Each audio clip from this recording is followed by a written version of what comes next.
أعوذ بالله من الشيطان الرجيم بسم الله الرحمن الرحيم ما كان محمد أبا أحد من رجالكم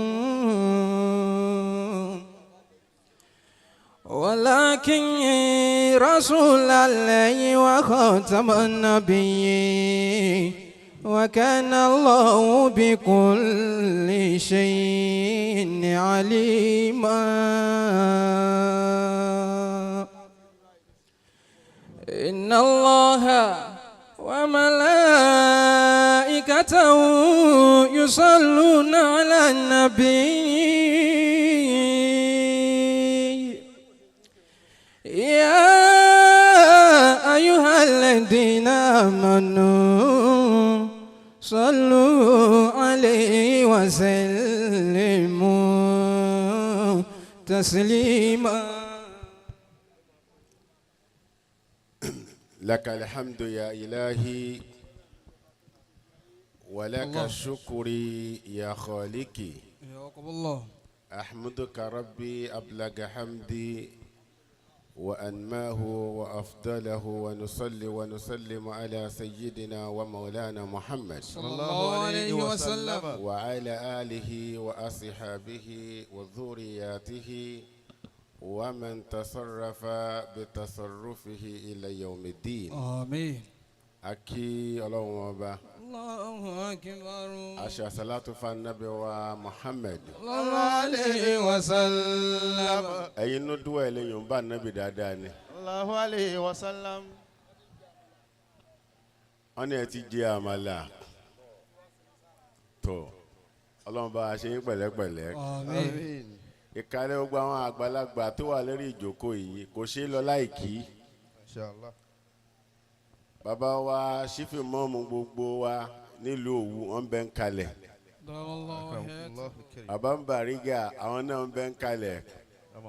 Bàbá wa Aṣígini àbí? Àwọn náà ń bẹ́ ń kalẹ̀. Bàbá wa tí wọ́n jẹ́ àfà àgbà fún wa lórí ìjókòó bàbá wa oníyanjú àwọn náà ń bẹ́ ń kalẹ̀.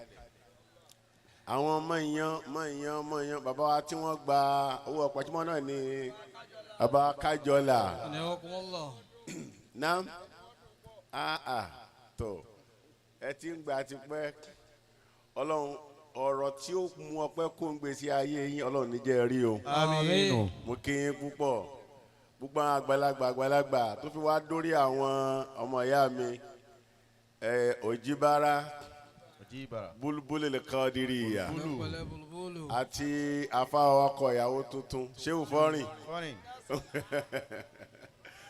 bí wọ́n ti máa ń ṣe àṣàlátù ní pẹ̀lú jóńbù àyà púpọ̀ Ọlọ́run bá dúró tì í afáwa Sírù Lámúnégún mo kí gbogbo yín pátá àtàwọn ìyá wa àtàwọn bàbá everybody pátá Ọlọ́run bá kí yín. Àmín. Wọ́n ní ìṣẹ́jú mẹ́wàá kọ́. Bàbá wa Àínú Rìdọ́ Wasiu Àyìndé kọrin kan ó ní àánú lẹ̀ rí gbà ìwọ fẹlẹ òun lẹ adé orí ọ̀kín bá wo ní sùúrù. Ẹ̀yin mọ̀ta Islam wọ́n ní ẹ ní sùúrù. Kò tí ẹ̀ sọ́mọ̀ ta ní Islam rárá kò sọ́mọ̀ ta nínú Islam. Ọba Àínú Rìdọ́ ó ní pé àánú lẹ̀ rí gbà kì í ṣe mí máa ṣe. Masha Allah.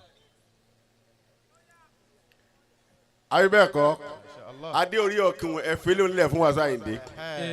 Kì í ṣe mímọ̀ ṣe. Kì í ṣe mímọ̀ ṣe pé ẹnáwó ẹni mímọ̀ kì í ṣe mímọ̀ ṣe. Gbogbo ń tẹ́ fẹ́ ṣe láyé Ọlọ́run ẹ̀ rí ṣe. Àánú lẹ rí gbà o kì í ṣe mímọ̀ ṣe. Ibi tí ń fẹ́ lọ mọ̀ọ́dù tí ẹ mú wá pé man huwa sidna nabi wa ma shakhsiyatuhu wa akhlaquhu wa kayfa balaga risala. يعني كيف بلغ سيدنا النبي رسالة سبحانه وتعالى بعثه لأمته عامة.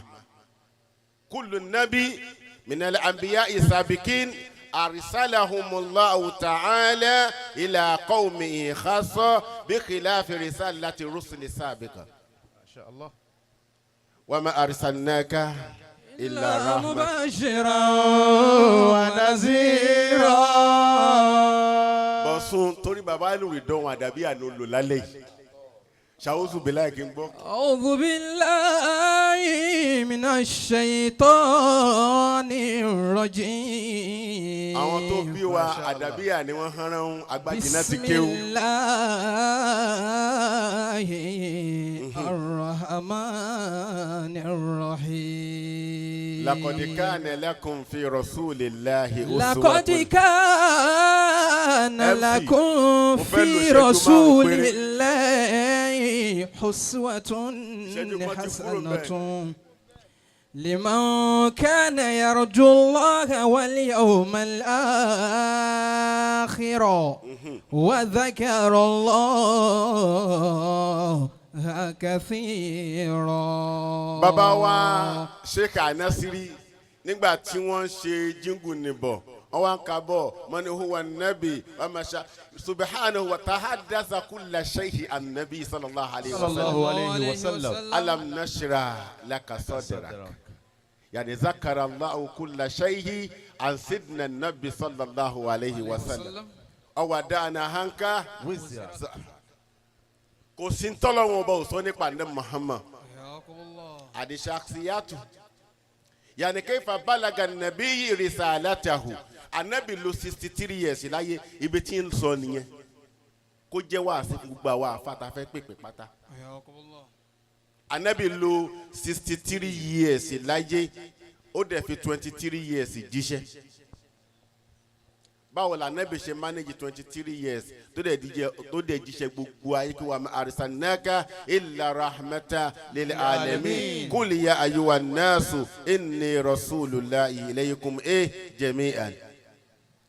báwo la anabi ti ṣe 23 years tọ́lọ́n dẹ̀rọ sí gbogbo ayé anabi Nuwa ló 950 years èèyàn méje náà ni ó gbà fún. Allah sallallahu alayhi wa sallam. tó túmọ̀ sí pé 23 years tá anabi fi ṣe wá sí yẹn ìwọ ti lo more than 30-40 years ládùúgbò yín bẹ́ẹ̀ ò tí ì rí resort. 23 years anabi control gbogbo tí ń jẹ́ world. báwo ló ti lo 23 years yẹn tó fi ṣe ibi tá ti dictate ni pé kò sí tó jà níbi tètè kọjá ju kí ni ìwà.